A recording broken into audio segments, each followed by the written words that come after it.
Hi hello வணக்கம் நண்பர்களே, எல்லாம் எப்படி இருக்கீங்க? நல்லா இருக்கீங்களா? விஜய் வாயை திறக்கலைன்னு சொல்லி டிஎம்கே கதறிக்கிட்டு இருந்தாங்க, ஏடிஎம்கே ஒப்பாரி வச்சுக்கிட்டு இருக்காங்க. அப்படிங்கிற சமயத்தில் இன்றைக்கி கூடின சட்டமன்றத்தில் விஜய் அவரோட பதிலுரையை தெளிவுரையாக விளக்கி தெளிவாக கூறியிருக்காரு. நேற்று சட்டசபையில் உதயநிதி பேசுனதுக்கு எல்லாம் சேர்த்து வச்சு இன்றைக்கி ஒரு தரமான பதிலடி, அது பதிலடிங்கிறத விட செருப்படி அப்படிங்கலாம், சாணியில் முக்கி அடிச்சிருக்காப்புல. சரி, ஓகே, அவர் என்ன சொல்லியிருக்காரு அப்படின்னு பார்ப்போம். ஒவ்வொரு விஷயத்துலையும் ஊழல் பண்ணவங்க அந்த கட்சி ஃபண்டுன்னு சொல்லி ஒன்று வாங்கியிருக்காங்க. அதான் கட்சி நிதி, எங்களுக்கு பார்ட்டி ஃபண்டு ஒன்று வேணும் அப்படின்னு இருக்கிற எல்லா திட்டத்துலேயும் வாங்கியிருக்காங்க. அப்படி வாங்கினவங்க அப்படின்னு அவர் சொல்லி முடிக்கல. டிஎம்கேக்காரங்களாம் பதறிட்டாங்க.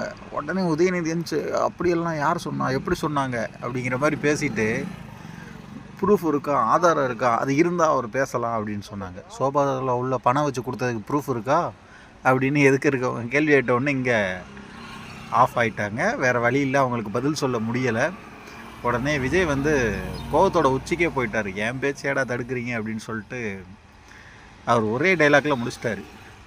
மக்களோட பணத்தை நாங்கள் தொட விட மாட்டோம், தொட்டவங்களையும் சும்மா விட மாட்டோம் அப்படிங்கிற மாதிரி பேசி முடித்த உடனே 50 வருஷமாக கட்சியில் இருக்காங்க, பட்டியலினத்தாருக்கு ஒரு அமைச்சர் பதவி கொடுக்க முடியல, நாங்கள் தான் அனுப்பிச்சி வச்சோம்னு சொன்னீங்கல்ல, நாங்கள் தான் அனுப்பிச்சி வச்சோம்னு சொன்னீங்கல்ல, அமைச்சரவையில் இடம் கொடுத்தா உங்களுக்கு ஏன் பதறுது?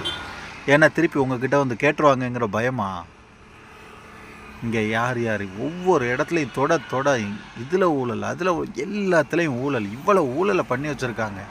இவ்வளோ ஊழலையும் பண்ணுறவங்க சந்தோஷமாக இருக்காங்க, ஆனால் மக்கள் கஷ்டப்படுறாங்க.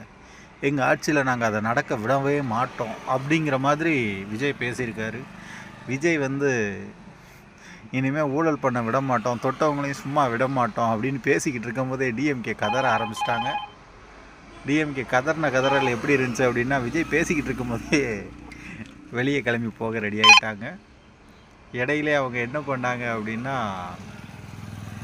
எங்கள் அப்பாவை காணுங்கிற மாதிரி ஒரு குட்டி கதை சொல்லி, எங்களுக்கும் இந்த மாதிரி சம்மந்தமே இல்லாமல் கதை சொல்ல தெரியும், விளக்க உரை கொடுக்க தெரியும் அப்படின்னு சொல்லி உதயநிதி ஸ்டாலினை ஒரு கலாய்ச்சிருப்பாப்புல. அதெல்லாம் இன்னைக்கு சட்டமன்ற சபையில் அது ஒரு ஹைலைட்டாக இருந்துச்சு.